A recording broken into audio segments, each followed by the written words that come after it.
Hey everybody, I'm Joshua Orro, the Mustang Prince, and welcome to Mustang Prince Orro Reports. You know, one of the most interesting things regarding the Mystic Isles saga in Princess Sophia's TV show is the Wicked Nine. For those who don't know, the Wicked Nine are a collection of magical objects that belong to 9 classic Disney villains, which include Jafar's snake staff, Mordu's claw, Mother Gothel's sundrop flower, Dr. Facilier's hat, Lady Tremaine's key, Ursula's seashell necklace, Shan Yu's sword, Maleficent's staff, and of course, Queen Grimhilde's crown and heart box. And over the course of this saga, Princess Sophia has got to help the protectors of the Mystic Isles retrieve 3 of them in episodes like The Falcon's Eye, The Great Pretender, and Return to Maraway Cove. However, there was one other episode that I kind of failed to give a blog about 6 years ago. And thanks to a request from the protectors, that's what I'll be looking at today. So, airing on television on January 26, 2018, this is In Cedric We Trust. Now, on for the plot of the episode. In this, Princess Sophia and her dad, King Roland II, are attending the opening of the Dunwiddie Museum, with Cedric along for the ride in hopes to get back on Roland's good side.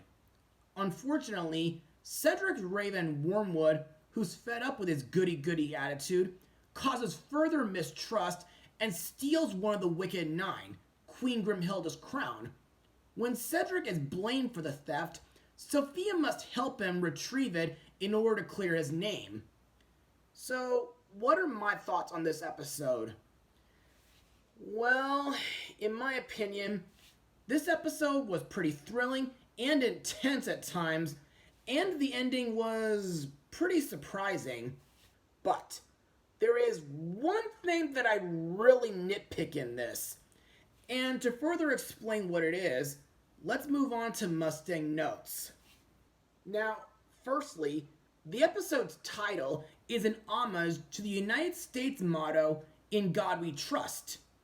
Secondly, the moral of this episode is, don't blame others for what they didn't do, which is a lesson that I really know about, especially since several people have been doing that with me a lot. Heck, it even happened at work a couple weeks ago. As for the animation, well, as usual, Toei on CGI is great, and I really love how the Dunwiddie Museum looks, along with the new Crowns exhibit, which has crowns from many kingdoms on display. To me, it's kind of reminiscent to the Tower of London and the British Museum, both of which I got to visit back in summer 2010. Also, this is the 3rd out of 4 episodes to feature one of the Wicked Nine. The one featured in this episode is Queen Grimhilde's crown. By the way, for those who don't know who Grimhilde is, and I doubt if there's a single person out there who doesn't, she's Snow White's evil and jealous stepmother who's determined to remain the fairest of all. Plus, while her name Grimhilde is confirmed in some old publicity material and comics, it's still seldomly acknowledged by the Walt Disney Company. Also, in case you're wondering, and I may get a lot of bash for saying this, I'm deeply looking forward to seeing how Gal Gadot performs as Grimhilde in next year's Disney live-action remake of Snow White. Also to note, during this episode, it's revealed that the crown has the power to create devastating blasts of lightning if light is shown through it in a specific way, which to me seems both interesting and very dangerous. And also makes you wonder why Grimhilde has never used such power like that when she's already a really talented chemist while conjuring up potions. And now, let's talk about the episode's song, I Am On Your Side, sung by Cedric and Sophia while convincing Roland to trust Cedric again. To me, this is a pretty good song, and I really like the use of guitar music. Plus, my favorite part of the song is when Cedric conjures up a magical flashback from when he and Roland were kids playing Dazzleball together. Plus, I think Sofia's verses are really beautiful. And that's basically all I got from Mustang notes. So let's move on to the characters and their voice actors.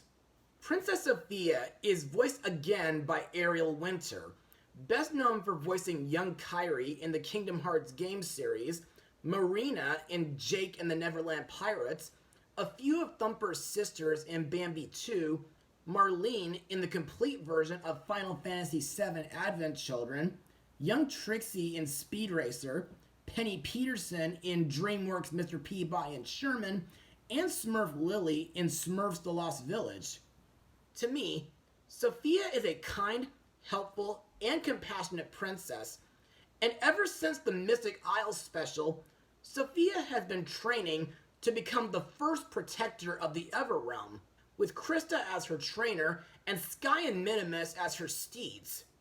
Plus, this episode is one of several in Season 4 where Sofia styles her hair in a ponytail, and I just love how Sofia tries to help Cedric get on her father's good side.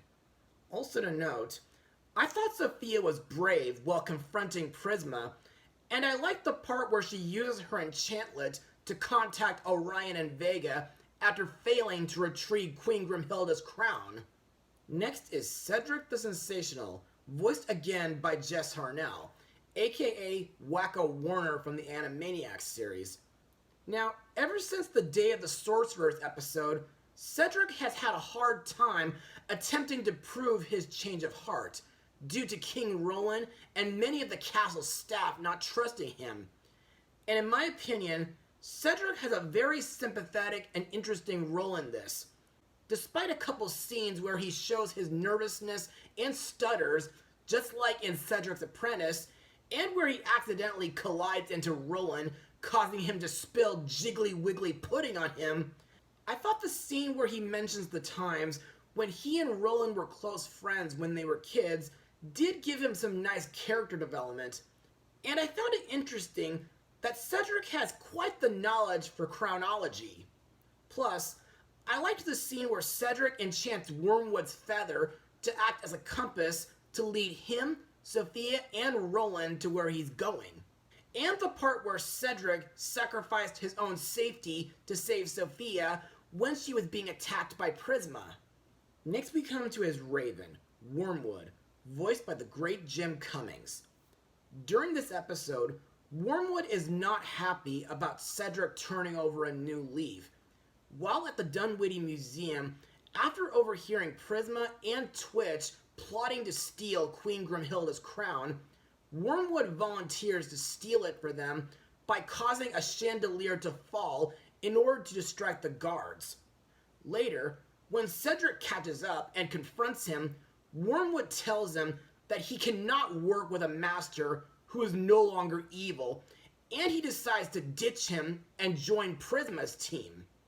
To me, while Wormwood is both a sneaky, devious, and nowadays traitorous bird, I did find it interesting that while Wormwood was identifying 3 crowns, he mentions Corinthia, where Princess Cleo lives, and Dombra, which is the kingdom where Princess Merida lives in Pixar's Brave. Next is Sofia's dad, King Roland II, voiced by Travis Willingham, who voiced Foreteller Aced in Kingdom Hearts Key back cover, Kuko in Elena of Avalor, and he voiced in a few animated Marvel TV shows. Plus, Travis is married to former Swan Princess actress Laura Bailey. Anyway, while Roland is a great king and a loving father in this show, his role in this episode is kind of a mixed bag to me, mostly due to his unfair and untrusting treatment towards Cedric. You see, he refuses Cedric's help in a couple parts, he angrily tells Cedric off for his false chronology facts, and he accuses Cedric of trying to make him look like a laughingstock when he was trying to help him remove a pudding stain from his suit. Also, I thought Roland was really harsh while accusing Cedric of being the mastermind behind stealing Queen Grimhilde's crown from the museum. And he jumped to conclusions when he and Sofia caught him shouting out loud, "The crown is mine!" which unfortunately gave Wormwood his chance to escape. However, the part where Roland and Cedric work together to defend Sofia from Prisma, and where he uses the Royal Ricochet move, makes up for all that. And I like where he and Cedric make amends at the end. Next we come to Prisma, voiced by Megan Hilty, who voiced Princess Charlotte in Beauty is the Beast. She was the singing voice of Snow White in Shrek the Third. She voiced Rosetta in a couple Tinkerbell spin-offs, China Princess in Legends of Oz Dorothy's Return, and I also got to see her play Glinda in the stage musical Wicked at the Pantages Theater. For those who may not remember, Prisma was a crystal master who hated living in the shadow of her younger sister Azarine, and during the Mystic Isles special, she tricked Sofia and Amber to get her Terra Crystal so that she could cover all the Isles in crystals in order to become the most powerful crystal master ever.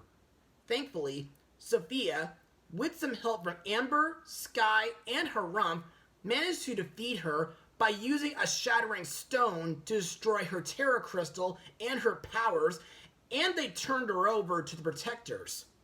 Later on in the series, ever since the Falcon's Eye episode, Prisma has learned about the powers of the Wicked Nine from the Locket of Vor, and she's determined to get all of them in hopes to restore her power. Anyway, during this episode, after failing to get Shan Yu's sword and Maleficent's staff, Prisma plots to steal Queen Grimhilde's crown from the Dunwiddie Museum. To me, Prisma is a very scheming villain. However, I never thought she would actually attempt to attack a 10 to 11-year-old princess like Sofia. I mean, she got really violent using that crown. Next is her sidekick, Twitch, voiced by veteran voice actor Jeff Bennett. Twitch is a strangeling who has the ability to shapeshift into any animal he wishes, although his default form appears to be a rat. However, the only way to recognize him is the diamond patch on his chest. Throughout the Mystic Isles saga, Twitch has been teaming up with Prisma to get the Wicked Nine, and while he's failed twice priorly, he did manage to steal Sophia's Necessa Key to break Prisma out of her cell, and he tricked Clover into helping him make Dragonfire for Sofia. Anyway, during this episode, when Wormwood volunteers to help him and Prisma get Grimhilde's crown, Twitch immediately becomes jealous and is sent by Prisma to keep watch in order to make sure that he succeeds. To me, Twitch is still a sneaky character, and I thought the part where he slings a beehive at Wormwood to slow him down really does show his jealousy. Also to note, while he's mostly in the form of a cat in this episode, he also turns into a hawk. The last character to talk about is Vor, voiced by Patty Lombard, who was in the Missing Persons TV series and Poltergeist 3. Now, this character was originally a normal crystal maker in the Mystic Isles before she was corrupted by an unknown evil spirit, turning her into the first villain of the Everrealm. And she used the dark power of her magic ring to spread evil throughout the world in order to conquer it. However, she fell afoul to the Protectors who defeated her, destroying her physical body, and her spirit was imprisoned inside the locket. However, Vor managed to split her ring into pieces and place them inside the Wicked Nine objects, which were scattered all over the Everrealm. Throughout the Mystic Isles saga, Vor has been instructing Prisma on where to find these evil objects. But what Prisma doesn't know is that Vor plans to take the power of the Wicked Nine for herself in order to become free from her accursed locket. To me, while Vor has got to be one of the most powerful villains that Sofia has ever confronted, in her locket form, she seems like a mix of the magic mirror from Snow White, the evil spirit from the Care Bears movie, and the Book of Cartoon from Aladdin the Animated Series. Also, nowadays, I kind of get the feeling that she was one of several villains whom were the inspiration for King Magnifico from Wish. And now on to my final words. Overall, In Cedric We Trust is a pretty good episode, but it's not one of my personal favorites per se. Yes, the animation is great. I love how it ties quite nicely into the theming of friendship and making amends, and I like the plot involving Queen Grimhilde's crown.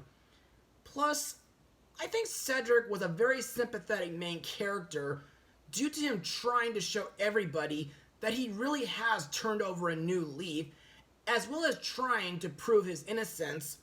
Princess Sofia is a sweet supporting character and a brave protector in training. Prisma is a very scheming villain, and I was really shocked when she tried to hurt Sofia. And there's also the rivalry between Wormwood and Twitch, who both compete against each other in order to become her top animal partner. Also, while King Roland is a great king and a loving father, I still did not like how he was treating Cedric for a majority of the episode. Lastly, this episode includes 23 minutes of intensity and emotion capped off with an awesome climax. And I like how it teaches viewers how to be there for others while also not letting grudges get to you. As for my rating, I'll give it an 88% out of 100. Well, that's all for now. Be sure to join me for my next blog, where I look at last year's animated Ninja Turtles movie, Mustang Power.